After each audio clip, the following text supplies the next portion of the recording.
নমস্কার, বুলবুলস রান্নাবাটিতে আপনাদের সবাইকে সাদর আমন্ত্রণ। আমি আজ খুব সিম্পল পদ্ধতিতে একটা রাতের ডালের সাথে বলুন, রাতের খাবারে বা এমনি রাতে অনেক সময় যদি কিছু না বানিয়ে বড়া দিয়েও খেয়ে নিতে পারেন। একটা মূলোর বড়া করব বা মূলোর পকোড়া যাই বলুন।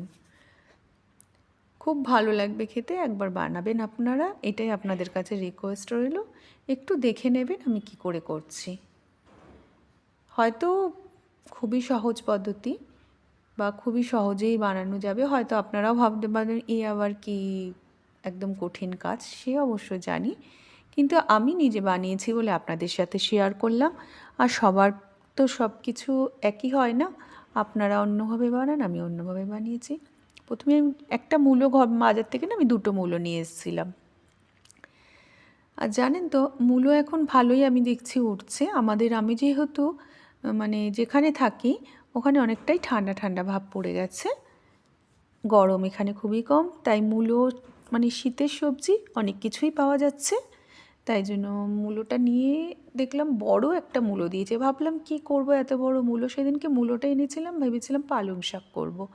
তাই দুটো মূলোতে তো কিছু এতটা মূলো তো রাখবে না, তাই ভাবলাম কি করি, তাই চলো একটা মূলোর পকোড়াই বানিয়ে নিই বা বড়া বানিয়ে। সেদিনকে আবার মুসুর ডাল বানিয়েছিলাম, ভাবলাম মুসুর ডাল দিয়ে বড়া খেতে খুবই ভালো লাগবে, আর কিছু নয় বানাবো না।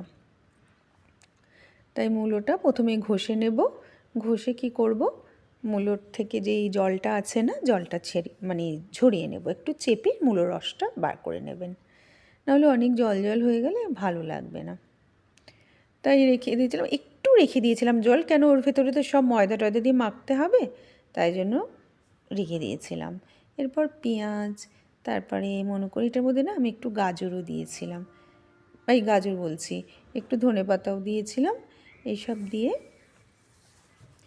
কাঁচা লঙ্কা দেবেন, একটু জোয়ান দেবেন, মানে ভাল লাগবে খেতে।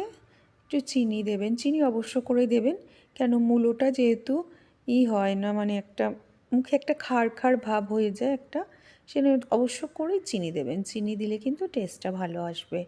এর ভেতরে আমি ময়দা নিয়ে নিয়েছি আর চালের গুঁড়ো দিয়ে দেবো, ময়দা বলছি, বেসন দিয়েছি আর চালের গুঁড়ো দিয়ে দেবো। হ্যাঁ, এটা ভালো করে তারপরে ওটাকে আপনারা মেখে নেবেন, মানে যেমন বড়া করবেন ওরকমভাবে বড়ার মতন করেই মাখবেন।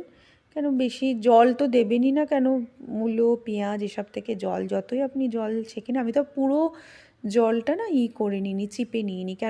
কেন নিইনি বলুন তো, ময়দাটা দিয়ে যখন মাখবো আমি আর জল দেবো না এটা ভেবেই, আর মূলোর জলটা থাকলে মূলোর গন্ধটাও হবে, ভালো লাগবে। কিন্তু সত্যি বলছি মূলোর গন্ধটাই মনে হচ্ছে কী জানি, এই মূলোগুলোর গন্ধ কি কম হয় নাকি বলুন তো, সাদা মূলোগুলো আমি ঠিক জানি না। আমাদের কলকাতায় যেই মূলোগুলো, লাল মূলোগুলো কিন্তু খুব সুন্দর গন্ধ হয়। আমার তো বেশি মূলোর গন্ধটা দেখলাম কমই লাগলো। যাই হোক, এর ভেতরে আমি সব হলুদ টলুদ দিয়ে নিলাম, কালো জিরে দিয়ে এমনি ভালো করে মেখে নেব, জোয়ান কালো জিরে যা যা আছে সব দিয়েছিলাম। তারপর সুন্দর করে মেখে নিয়েছি। আর এটা কিন্তু করতে আমি দেখলাম আমার বেশি টাইমও লাগেনি, শুধু একটু মূলোটা যখন আমি ঘষেছি না, গ্রেট করেছি, তখনই একটু টাইম লেগেছে, এছাড়া অন্য কিছু করা তো নেই। পেঁয়াজটা কেটে নিয়েছি, পেঁয়াজটা চাইলে আপনারা চপারেও চপ করে নিতে পারেন, সেটা কোনো ব্যাপার না। ধনেপাতাটাও চপারে করে দেবেন, আমি করিনি, আমি হাতেই করে নিয়েছি। করে ভালো করে মেখে নিয়ে রেখে দিয়ে বেশিক্ষণ রাখবেন না, কিন্তু আর একটা জিনিস বলছি, রাখলেই কিন্তু জল ছেড়ে দেবে, সেই জন্য বেশিক্ষণ রাখবেন না। তারপরে কড়াইতে তেল দিয়ে, তেল গরম হতে হতে ছোটো ছোটো ছোটো করে ছেড়ে দেবেন। আমার তো সত্যি কথা বলছি, মানে করতে করতেই আমি প্রথমে সত্যি কথা বলছি, যখন এইসব পকোড়া বা কিছু বড়া করি না, আমি আগে একটা ভেজে খেয়ে দেখি যে এর ভেতরে কী কম হয়েছে বেশি হয়েছে। এটা সবাই হয়তো আপনারা করে থাকেন, আমি জানি না, কেন একবারে করবেন না কখন, একটু একটা মুখে দিয়ে খেয়ে দেখবেন, দেখে মানে যে দেখে নেবেন নুন দিতে হবে বা চিনি দিতে হবে, বা কখনো আপনার খুব নুন বেশি হয়ে গেল বা কখনো অন্য কিছু বেশি হয়ে গেল, তখন কি করতে পারেন বলুন তো, একটু এই উল্টোপাল্টা বলছি, একটা অন্য কিছু জিনিস দিলেন যেটার সাথে আমার একটা অ্যাডজাস্ট হয়ে যাবে নুনের সাথে ঝালের সাথে, কেন হঠাৎ করে যদি সব একসাথে করে নিই তখন তো বুঝতে পারবো না, তাই একটা খেয়ে আমি হয়তো দেখে নিয়েছিলাম। আর করতে করতে কিন্তু সবাই একটা টপাটপ তুলছে আর খাচ্ছে, তা কমেই যাবে একটা। এগুলো বড়া টড়া করলে, আর বড়াটা খেতেও সত্যি ভীষণ সুন্দরই হয়েছিল। অনেক সময় মূলো, সবসময় তো মূলোর জিনিস কত করবেন, কত খাবো আমরা, সেই জন্যই কখনো কখনো ভালোই লাগে।